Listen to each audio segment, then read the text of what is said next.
Hello everyone, कैसे हैं आप सभी। आशा करते हो अच्छे होंगे और खूब मन लगा पढ़ाई कर रहे होंगे। तो भाई, अगर आपके अंदर कुछ कर गुजरने की चाहत होगी ना, तो आप कुछ भी कर सकते हैं। आपको कोई भी नहीं रोक सकता है। ना कोई सिचुएशन उसमें बाधा बनती है, ना कोई प्रॉब्लम, ना कुछ भी। तो आदमी कर लेता है। तो मुझसे एक प्रश्न पूछा गया था, मध्य प्रदेश की थी वो कमेंट आया था कि आप 10 महीने की तैयारी की थी तो आपका निकल गया था, बहुत ही अच्छी बात है। लेकिन क्या कभी उसके बीच में कभी टाइम, आपका जो टाइम टेबल था वो गड़बड़ नहीं हुआ? और आपने जिस तरह से पढ़ाई करने की जैसे टारगेट रखा था, क्या वो गड़बड़ नहीं हुआ? कभी बीच में पढ़ाई डिस्टर्ब नहीं हुई? मतलब कहने का ये था उनका। तो मैं आपको बता दूं कि ऐसा तो हो ही नहीं सकता, कभी नहीं होता है। लेकिन मेरी पूरी कोशिश 10 महीने में थी ना कि कभी गड़बड़ ना हो। लेकिन हाँ, कभी अगर होता था तो मैं पढ़ाती भी थी, क्योंकि मैं प्राइवेट जॉब करती थी। तो जब भी मतलब अब हो या ना हो, जब सैटरडे आता था ना, सैटरडे संडे, तो पहले से ही सैटरडे के दिन ही मैं सुबह से ही बहुत खुश रहती थी कि कल छुट्टी है। और कल छुट्टी मतलब इस सेंस में नहीं कि आराम करने को मिलेगा या कुछ आराम मिलेगा, ये नहीं। मुझे ये खुशी होती थी कि कल छुट्टी है, तो मुझे कम से कम 2-3 दिन का एक्स्ट्रा मुझे कवर कर लेना है, अगर कल छुट्टी है तो। क्योंकि आने जाने में मुझे एक एक डेढ़ घंटे, फिर मतलब पूरा लेके 2 घंटे समझिए आने जाने का लग जाता था। तो सुबह से ही मैं उसी तरह से उठती थी जैसे मैं रोज उठती थी। ये नहीं कि संडे था तो मैं आराम से सोती। मैं उसी टाइम पे उठती थी, बल्कि और जल्दी प्रयास करती थी उठने की, क्योंकि टेंशन नहीं रहती थी ना, कहीं जाना है, स्कूल जाना है। तो मैं जिस टाइम में लंच प्रिपेयर करती थी सुबह, और अपने तैयार होती थी, बच्चे को तैयार करती थी, उस टाइम पूरा मैं देती थी अपनी पढ़ाई को। तो जिस दिन छुट्टी रहती थी उस दिन समझिए कि 2-3 दिन का मैं एक्स्ट्रा पढ़ लेती थी। और दिन भर मतलब किताब उस दिन इतनी मैं खुश रहती थी कि मुझे ज़्यादा पढ़ने को मिलेगा, क्योंकि जानते हैं, मैंने हर तरह से, कहा जाता है कि मतलब देख लिया था, अपनी ज़िंदगी को मैंने देख लिया था, और सबको देख लिया था। तो अब ये मुझे पता चल गया था ना कि इसके अलावा कोई चारा है नहीं, और मेरे पास ये लास्ट चांस था। तो इसलिए गड़बड़ तो होता था कभी कभी, मान लीजिए कभी तबीयत खराब है या कहीं कुछ भी है, स्कूल का ही फंक्शन था, कई बार रोक लिया जाता था।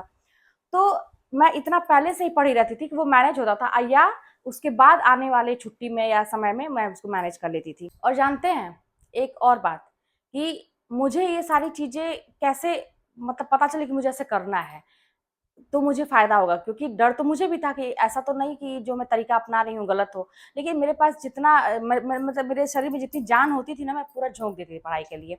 तो इतना तो मुझे पता था कि मैं मेहनत में कहीं कमी नहीं रख रही हूँ। हाँ, तरीके के ऊपर डाउट होता था कि ऐसा तो नहीं कि मैं जो कर रही हूँ एग्ज़ाम में कुछ कर ही ना पाऊँ, ये तो हर स्टूडेंट को डर लगता है।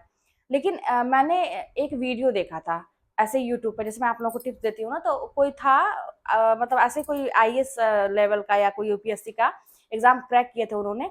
तो उनसे पूछा गया कि आप कैसे तैयारी किए? तो उन्होंने कहा कि मैं ज़्यादा किताबों के चक्कर में नहीं था। मेरे पास कम किताबें थीं, लेकिन वो उसको मैं कितनी बार रिवीज़न पे मैंने ज़्यादा फ़ोकस किया। फिर और जगह देखा, मैंने देखा वीडियो की कई लोग कह रहे हैं कि मैंने 100 बार दोहराया अपने नोट्स को, किताबों को। तो मुझे ये लगा ना कि ये लोग ऐसा कह रहे हैं तो ऐसे तो नहीं कह रहे हैं। चलो भाई, ट्राई करके देखते हैं। अभी तक तो कुछ नहीं किए, तैयारी किए ही नहीं कभी इस लेवल का, तो ये करके देखते हैं। और जब मैं दोहराने लगी, तो जब टेस्ट देती थी, तो मुझे वाक़ई में ये लगता था कि हाँ भाई, सही बात है कि इससे फ़ायदा होता है। और मेरे पास एक और वीडियो आया था कि उसमें ये बता रहे थे कि मेरे पास टाइम नहीं था तैयारी करने का, तो मैंने 2-3 महीने की तैयारी की और मेरा ये एग्ज़ाम क्रैक हो गया। तो फिर मुझे ये भी लगा कि यानी कि कम समय में भी तैयारी की जा सकती है। सब डिपेंड करता है कि हम किस तरीके से करते हैं। अगर हम पीछे हो गए हैं, तो हमें और अपनी उस रफ्तार में सबको पकड़ने के लिए थोड़ी-सी मेहनत करनी पड़ेगी, अपनी रफ्तार को तेज़ करनी पड़ेगी, ताकि हम उनके बराबर आ जाएँ, जो पहले से ही बहुत आगे हैं। तो ये सारी चीज़ें करके, तो ऐसा नहीं है किसी का टाइम गड़बड़ नहीं होता, किसी का टारगेट नहीं गड़बड़ होता है, पढ़ाई-लिखाई में कभी बाधा नहीं आती, बहुत सारी। और मैं बताऊँ कि बाधा की बात मैं करूँ, तो ऐसी-ऐसी बाधाएँ मेरी पढ़ाई में आई थी कि टेंशन की बात करूँ, मेंटली टेंशन की बात करूँ, कि जिसका कभी मैंने सोचा ही नहीं था। ऐसे-ऐसे लोग आके मुझे टेंशन दिए थे, लगता था कि ज़िंदगी खत्म है। मुझे लगता था ना कि अपने आप से ही कभी-कभी नफ़रत होने लगती थी। कि मैं पैदा ही क्यों हुई?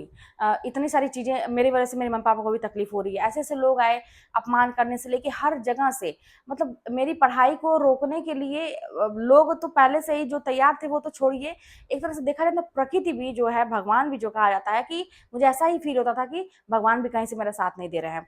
तो सब कुछ देखते-देखते, करते-करते फिर एक टाइम ऐसा आया ना कि जब एग्ज़ाम दे लिए और जब रिज़ल्ट आ गया, तो सारी चीज़ें मेरे फ़ेवर में हो गई। लेकिन उस टाइम में जब ये प्रॉब्लम चल रही थी, तब भी टेंशन होती थी, रोती थी मैं, सब कुछ होता था।